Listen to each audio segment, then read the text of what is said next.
This is Bob Oliphant from the Westford Historical Society and Museum, bringing you Episode 2 of Season 2 of the Westford Wardsman podcast. The Westford Wardsman newspaper was part of Turner's Public Spirit, a weekly newspaper in Ayer a century ago. In this episode, we'll be reading the Wardsman for the week ending Saturday, January 9th, 1909. I'll elaborate on what was happening in Westford 114 years ago as we read. The first section on January 9th was the About Town section. At a meeting of the selectmen Saturday evening, plans were arranged for soliciting subscriptions in aid of the sufferers from the earthquake in Italy, and in accordance with this plan, a notice was read at the Unitarian Church last Sunday, calling upon all to, quote, cast thy bread upon the waters, end quote. And that's a quote from Ecclesiastes chapter 11, verse 1. Mr. Bailey emphasized this new bank account that humanity is called upon to deposit for in a clear and eloquent summing up of first foundation principles. The earthquake in Italy occurred at 5:20 a.m. local time on December 28, 1908. It was Europe's most powerful earthquake ever, I believe, at least in recorded history, estimated at 7.5 on the modern Richter scale. It struck the Messina Straits, which separate Italy from Sicily, the Italian peninsula from the island of Sicily. It was accompanied by a 40-foot tsunami. The cities of Messina and Reggio Calabria on opposite sides of the straits were 90% destroyed, along with many smaller towns, with losses estimated at from 60,000 to 200,000 lives. So it was really an awful earthquake for Italy. There is trembling, anxious timidity by relatives and friends of Alan Craven, who went to southern Italy and has not been heard from since the earthquake. He and all the family will be well remembered as they lived in Graniteville many years, where his father, Edward Craven, was superintendent for the Abbott Worsted Company. Mrs. H.G. Good has been contracted in her usefulness by contracting a cold. She is much better, and the contract will soon be declared null and void. As most troubles have an accomplice to help accomplish, it might be remarked that into the shed of this same house a skunk invited himself. He had odor for everyone, whether they wanted it or not. He had odor for the milk that was in the shed. The owner pointed to the door by which he came in. The skunk took no hint, but pointed at the owner and got the best of the points. After having won all points and generalship, he took his own advice and left for a moonlight stroll to bestow his liberality on the unwilling elsewhere. John Grieg, John A. Taylor, and W.R. Taylor made the mud move on last Tuesday evening when they attended the dance at Chelmsford. The Secretary of the Board of Selectmen is authority for the statement that a 10-cent fare will be charged from Westford Center to Brookside and all intervening points, said 10-cent fare to go into effect in the twinkling of an eye. As reported, it went into effect Wednesday, January 6th. Not having any 10 cents to spare to ride on such an arbitrary, unjust discrimination, can't say from a personal trial trip whether the date is right or not. If it is, how strangely hurried to start in the middle of the week and not start with a new week or month or new moon or eclipse of the sun or some other natural phenomena. And the last car to be discontinued. A 10-cent fare for some folks and a 5-cent fare for others, all on the same line as per franchise. Never heard of such a financial scheme before. Out of whose head was this scratched? There can't be much left in it. Of course, this is another screed against the electrical trolley line run by the Lowell and Fitchburg Trolley Company that ran from Brookside to Westford Center, called the Spur Line. And the words are by Samuel Taylor again. Someone not knowing manners or the rules of ordinary etiquette entered the house of Mrs. George Drew on the Boston Road. She lived at 70 Boston Road, which is now the Emerson Real Estate Office. during last week by smashing in the shed door, taking a general assortment of the valuables belonging to the house, and escaping without detection. The house was unoccupied, Mrs. Drew being with her son in Connecticut. Miss Belle Walker, who likes a good time and knows when she has it, and knows when other people have it, gave one of her old-time Stony Brook cheery greetings at her home on Main Street Wednesday evening. Among those present was her sister, Mrs. Clara Littlefield of Fitchburg. Miss Belle Walker was one of Westford's senior citizens. Mr. and Mrs. John Grieg observed the 50th anniversary of their marriage on Tuesday, January 5th. They were remembered by Mr. and Mrs. John Feeney with 50 pinks and a freezer of ice cream. Others remembered them in spirit, having more spirit on hand than anything else. They have hosts of friends for their genial social ways and success in business. The next section is called A Pleasant Gathering. In accordance with old associations and to renew old association, a large company of neighbors, including some who in point of distance must be tested as neighbors by the ancient standard, quote, "And who is my neighbor?" end quote, which is a quote from Luke chapter 10, verse 29, gathered at the home of John McMaster on the Chamberlain Road on New Year's night. It was a merry reminiscence of the bygone school days when Mr. McMaster was one of the boys in the Snowball Brigade and other frolicsome collar and elbow, foot and arm exercises that were not laid down among the essentials by the teacher or committee at the Stony Brook School. There were recitations by a few, singing by more than a few, and lots of listening by everybody. It was a generous hospitality well appreciated. It was New Year's Day. It was Mr. McMaster's birthday 67 times. The next section is called Forestry. Quite recently, representatives of the Department of the State Forestry were in town looking for encouragement under the new forestry law, whereby wasteland is deeded to the state, the same to be devoted to the encouragement of forestry by the application of the most scientific methods under supervision of the state forestry. At the end of 10 years, if desired, the land will be deeded back to the owner for $4 or $5 an acre, or such other sum as is necessary to reimburse the state. As an object lesson to the public on forestry, land on the main traveled road is preferred. Here, then, is an opportunity for the individual to lower his taxes and at the same time increase the value of taxable property, as well as the higher aspect of screening nature from too much bush and briar landscape. As an encouragement to this new forestry movement, Oscar R. Spaulding, chairman of the Selectmen, has donated a tract at the corner of Plain and Stony Brook Roads. This is thankfully commendable and ought to be contagious, for of the 19,000 acres in the area of the town, it is quite clear to the open and unbiased vision that altogether too large an acreage has been allowed to indolently drift into barberry, huckleberry, alderberry, bush forestry. Forest conservation and water conservation are very close relatives by natural law, or else history and facts have made a mutual agreement to tell a falsehood. The next section is the Westford Center section.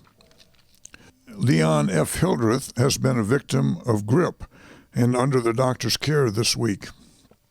Mrs. J. Herbert Fletcher had for a guest last week Friday Daniel Mills of Winchester, New Hampshire, who was a brother of General Nelson A. Miles. Nelson Appleton Miles was a clerk in Boston, in a Boston crockery store when the Civil War began. He enlisted in the Union Army in September of 1861 and soon became a lieutenant in the 22nd Massachusetts Infantry Regiment. He rose through the ranks, ending the war as a Major General of Volunteers. He was wounded 4 times and received the Congressional Medal of Honor for his actions at Chancellorsville, May 1st through the 3rd, 1863. Reverend Charles P. Marshall has been appointed by the Selectmen Treasurer of the Italian Relief Fund, and all who will help in this worthy cause, be it little or much, are requested to leave their contribution at the parsonage or at Wright and Fletcher's store. About $40 have thus far been collected. Of course, the Wright and Fletcher store is now Muffins on Main. On Wednesday, January 11th at 2 o'clock, at the new schoolhouse, there will be a Turner art exhibit of fully 200 subjects. The teachers and pupils will receive all the parents and friends who come. A tea will be served, and they will be made most welcome. A small admission fee will be charged, which will be used to procure pictures for the new building. At a recent meeting of the school committee, it was unanimously voted to call this the William E. Frost School. Hearty thanks were returned to Mrs. John C. Abbott for her generosity and kindness in providing hot soup or chocolate to accompany noon lunches of the children who come in barges and are away from home a good many hours. The next section is entitled Death. It was a shock to the community last Saturday when word was received from Bolivar, Tennessee, of the death of Professor Thomas R. Frost, one of our native Westford boys. Tom, as everybody knew him in his home village, was the second and youngest son of the late William E. Frost and Helen K. Frost, who, with an older brother, survives him. He was educated in the village school and Westford Academy, where he was graduated in the class of '95 under the tuition of his father, who was the beloved and respected preceptor of that institution for 33 years. The dispatch which came to Westford read as follows. In an effort to get relief from insomnia, T.R. Frost, professor of music at St. Catherine's School here, took some chloral today, and after being aroused from a sound sleep of several hours, dropped dead as he was preparing to take part in a New Year's musical function. Chloral, referred to here as actually chloral hydrate. It was used as a sedative for the treatment of insomnia in the late 19th and early 20th centuries. When mixed with alcohol, it was used to prepare a Mickey Finn or knockout drops. It seems he had not been well for several weeks and had been receiving medical care for heart trouble. The body arrived in Westford Wednesday evening, and burial will be in Fairview Cemetery. The next section is entitled Club. The Tadmont Club held one of its successful and profitable meetings on Tuesday afternoon at Library Hall and demonstrated once again the ability within its own membership. Book reviews was the subject of the afternoon, in charge of Mrs. Helen K. Frost, Miss Ella Hildreth, and Mrs. Winthrop Wheeler. Of course, Mrs. Frost could not be present, but she had previously prepared her paper, and it was ably read for her by Mrs. B.H. Bailey. Mrs. Frost's choice of book for review was Religion and Medicine by Drs. Worcester and McComb, who are at the head of the well-known Emmanuel Church movement. The book was called The Religion and Medicine, Moral Control of Nervous Disorders. It was published in 1908, and it was written by three men, not two, Elwood Worcester, Samuel McComb, and Isidore Crote. The book supported the Emmanuel movement, E-M-M-A-N-U-E-L movement, which began at the Emmanuel Episcopal Church in Boston in 1905, and which recognized the value of body, mind, and spirit in the treatment and healing of illnesses, particularly functional nervous disorders, including alcoholism. Mrs. William A. Woodward substituted for Mrs. Wheeler with a paper entitled The Moral Influence of Diet. It was thoroughly bright and original and was listened to with much pleasure. The last speaker of the afternoon, Miss Hildreth, had chosen that attractive book, The Last of the Plainsmen, by, the paper said Jane Gray, J-A-N-E, but it was by Zane Gray, Z-A-N-E. And to all who love the beauties of nature and the dumb creatures, and who does not, it was exceedingly interesting. Zane Gray was a very popular American author, best known for his many adventure novels about the Old West. The Last of the Plainsmen was published in 1908, and many of his books were published in the first two decades of the 20th century. My grandfather read one of his books and remarked about it in his World War I diary. Graniteville is the next section. Miss Nora Sullivan and Miss Murphy of Marlborough, who attended the entertainment last Friday evening, were weekend guests of Mr. and Mrs. J.A. Healy. At the 9:45 o'clock Mass in St. Catherine's Church last Sunday, a collection was taken for the Italian sufferers. The entertainment and social dance held in Healy's Hall last week Friday evening under the auspices of Court Westford MCOF, that's the Massachusetts Catholic Order of Foresters, was a great social and financial success, the affair being largely attended. The entertainment, though but a few days were given to its preparation, was of high order, the best of local talent being very much in evidence, assisted by Miss Nora Sullivan, the well-known elocutionist of Marlborough. This is Miss Sullivan's second appearance here as a reader, and she sustained her reputation as an elocutionist of rare ability. Miss Ruth Furbush was heard in a pleasing piano solo, and the singing and reading of the Mrs. Grace and Maud Robinson was well received. Robert J. McCarthy, the well-known tenor soloist, gave one of his popular selections, while the singing of Miss Rebecca Leduc, who has a soprano voice of excellent range and sweetness, made a decided hit. Mrs. O.A. Nelson told of, quote, the trip to Boston, end quote, in her usual captivating manner, and was obliged to respond to an encore. Omer Leduc, although young in years, handled the bow like a veteran, his violin solo proving extremely popular. Leon Holland's baritone solo was all that could be desired, and a fitting closing to a well-selected program. After the entertainment, dancing was enjoyed until 11:30. The committee in charge was Mrs. Julia B. Wall, A.R. Wall, Miss Laura Healy, assisted by other members. The next section is the Forge Village section. The anniversary services held at St. Andrew's Mission last Sunday evening attracted a large audience. The reading of Pilgrim's Progress by the vicar, Reverend T.L. Fisher, and the special music by the choir made the services of unusual interest. I doubt that Reverend Fisher read the entire Pilgrim's Progress.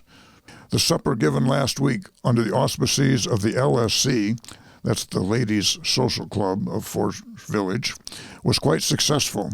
They are hoping to have another in the near future. Walter Bennett and daughter Ruth of West Townsend and Archie S. Bennett of Somerville were weekend guests of Mrs. Harriet E. Randall. Miss Alice L. Prescott has returned to her school in Ashland, New Hampshire, after spending the holidays with her parents, Mr. and Mrs. Nelson L. Prescott. And that's the news in Westford for the week ending January 9th, 1909.